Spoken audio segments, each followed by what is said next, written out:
Good evening, I'm Malika Basmat. Let's begin with the top stories. Meeting of the Constitutional Political Dialogue Committee on the Federal Model inconclusive. Leaders to resume discussion early tomorrow.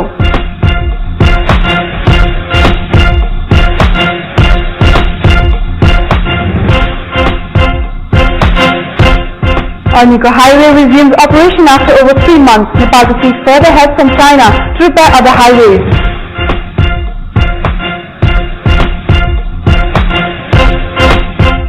Malaysian Prime Minister confirms the part of the aircraft wing found on Reunion Island is from the missing Malaysia Airlines plane.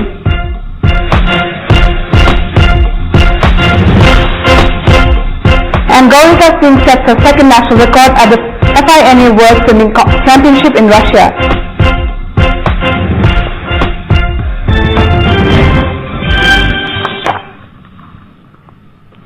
The meeting of the Constitutional Political Dialogue Committee on the contentious issues of the constitution writing ended inconclusively. The key leaders of the main parties will meet at 9 a.m. tomorrow to continue the discussions.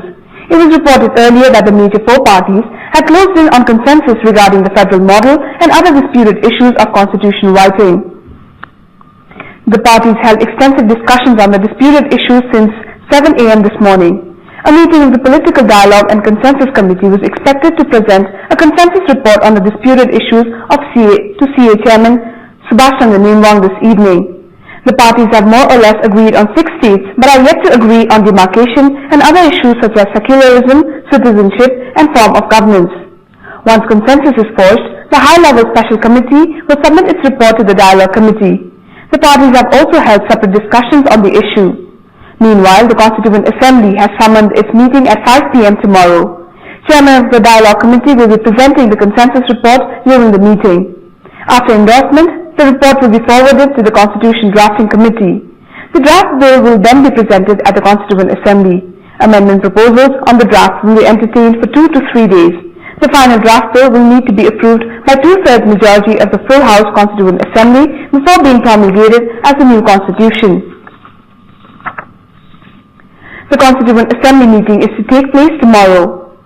The meeting was set for 5 p.m. tomorrow after the political parties forged a consensus and the Constitutional and Political Dialogue Committee prepared a report on public hearing. Constitution and Political Dialogue Committee Chairman Baburam Bhattrai will present the report tomorrow. After that, the report will be sent to the Preliminary Draft Committee. Once the committee prepares the final draft of the Constitution, the preliminary draft bill will be presented in the Constituent Assembly. 2 to 3 days will be granted for discussions in the final stage.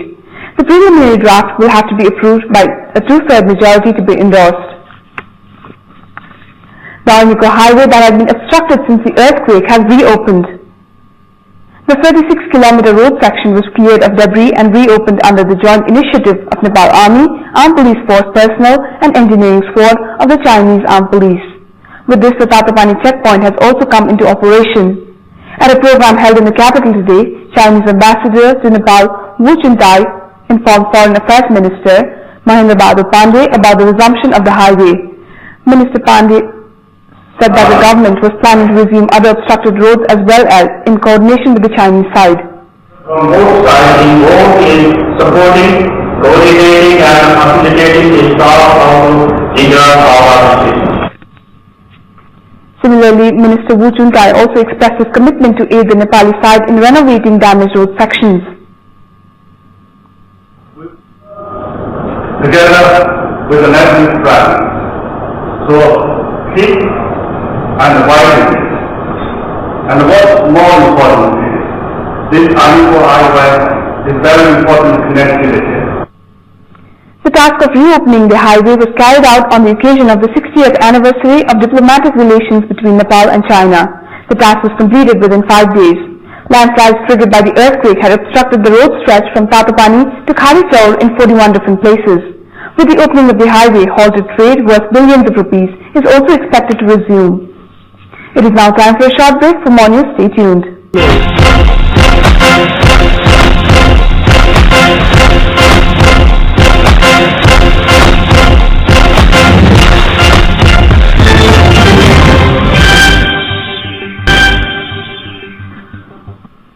While parties keep discussions ongoing on federalism, election system and other issues, various communities have shown concern on their rights.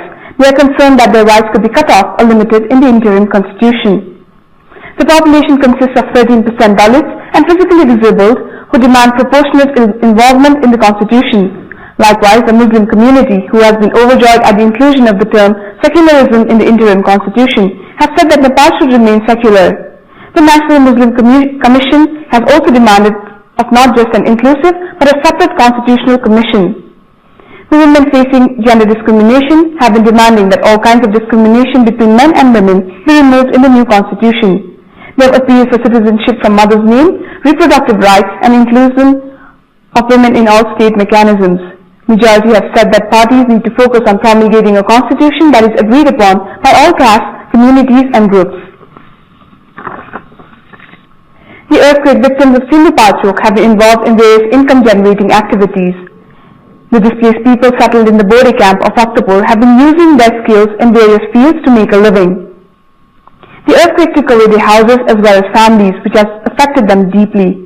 However, they have not stopped working to generate income for themselves. Men along with women have been working jointly to earn their livelihood. They have started weaving carpets in the camps itself. Although the income generated from such activities is not enough, they manage to earn enough to keep their families running. A bridge was constructed over the Midin River, which will now connect Lamjung's Gumba Desi and Bholetar markets. Mawali's Road Division Office completed the construction of the bridge 3 months prior to its stipulated deadline. The residents of Western Lamjung have expressed their joy after the construction of the bridge. The bridge is expected to convenience the commuters of Western Lamjung's Ishaneshwar, Bholetar, Hoje, Pasgaon, Gilung, among other dozens of VDCs in the district. The bridge is 18 meters long. Around 1.3 million rupees was invested in the construction of the bridge. The farmers of Bhalwad in Kapilvastu are elated after irrigation facilities were introduced in the area. Before this, they had been fully dependent on rainwater for many years. Avita Bura of Kapilvastu's Bhalwad is happy to see irrigation facilities introduced in the area. Due to this, she was able to plant paddy saplings on time during the onset of monsoon. Like Avita, many other farmers in the area too have benefited from irrigation.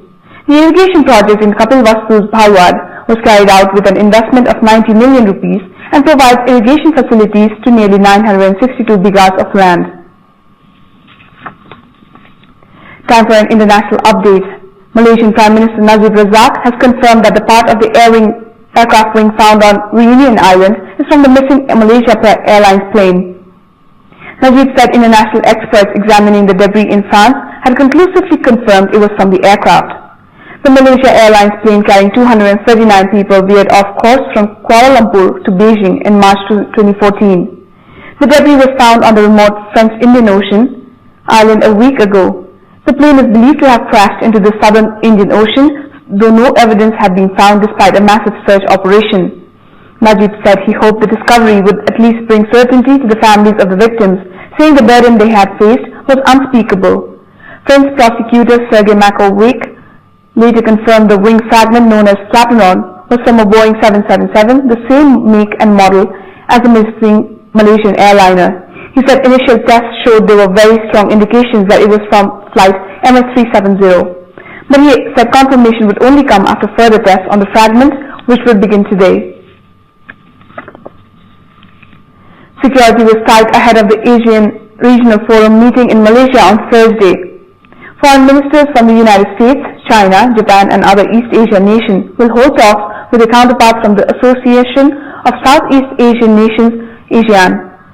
Key issues relating to the region are expected to be tabled, including the disputed South China Sea. Malaysia, the current chair of ASEAN, has said that the topic was not off limits and will be raised. A slew of bilateral meetings were held on the sidelines of the meeting. Observant countries included foreign ministers from North Korea and Timor-Leste are also expected to attend the meeting. Residents in the Japanese city of Hiroshima are commemorating the 70th anniversary of the first atomic bomb being dropped by a US aircraft.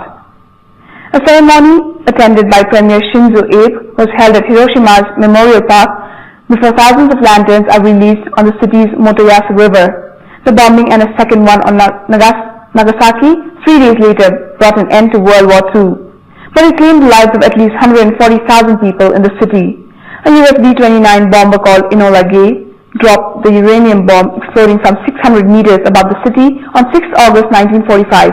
On that day alone, at least 70,000 people are believed to have been killed.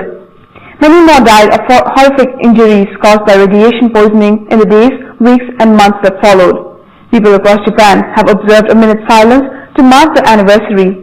In Hiroshima, a bell tolled at 8:15 local time when the US aircraft dropped a bomb that flattened the city center. Addressing 40,000 people who attended the commemoration ceremony at Hiroshima's Peace Park near the epicenter of the 1945 attack, Abe called for worldwide nuclear disarmament. Later in the day, thousands of paper lanterns will be released on the city's Mutayasu River, symbolizing the journey to the afterlife of those who died. The anniversary comes as divisions in Japan rise over Abe's bid to pass unpopular legislation to expand the country's military role worldwide. We have more news coming up, but it's time for another short break.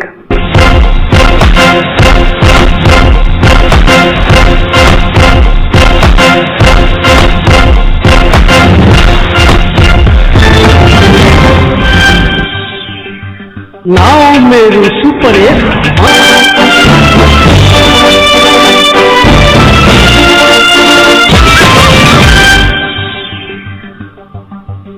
Nepali swimmer Gaurika Singh has set a second national record at the FINA World Swimming Championship underway in Kazan, Russia.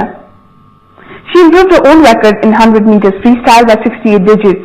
Just a few days ago, she had also set a new national record in 100 meters breaststroke at the championship. Gaurika improved her earlier record of 1 minute 3.91 seconds to 1 minute 3.23 seconds in freestyle. She finished second in the freestyle heat and stood 81st among 90 swimmers in the overall rankings.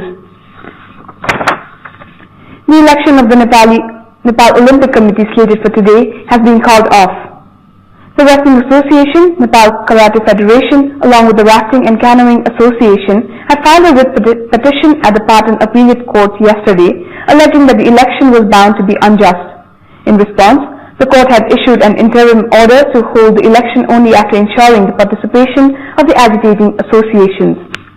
However, the court's ruling, the Olympic Committee stakeholders and petitioners had held discussions till late night yesterday under Ganesh Thapa's coordination.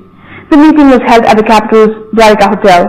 Asian Games Department of Olympic Council of Asia Heather Farman, Nepal Volleyball Association's President Dan Bahadur Tamang, former Vice President of National Sports Council Pitambar Timalsina were present at the meeting. During the meeting, Heather had vowed to move ahead as per the NOC statute. Meanwhile, the agitating associations had requested for suspension of the election until a mutual understanding was forged. Meanwhile, the Nepal Olympic Committee is set to fix a new date for the election through its general meeting. It is now time for a segment Public Pulse, where you SMS us with your opinion. Sector always mired in disputes. The options are A. Lack of good governance, B. Political intervention, and C. Lack of professionalism. The voting is on. Type NEWS, select your options A, B or C and send it to 8080 and share your opinion with us. And before we wrap up, here's the main stories once again. Meeting of the Constitutional Political Dialogue Committee on the Federal Model inconclusive. Leaders to resume discussion early tomorrow.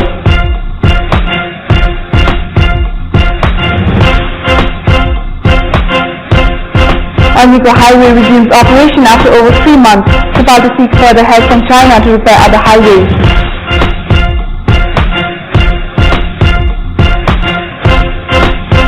Malaysian Prime Minister confirms a part of the aircraft wing found on Reunion Island is from the missing Malaysia Airlines plane.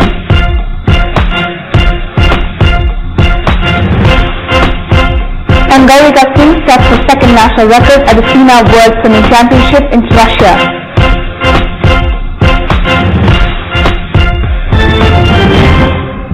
That's all for the moment. We'll be back with more updates at 10:30 in the evening. Keep watching Kantipur Television. Goodbye for now.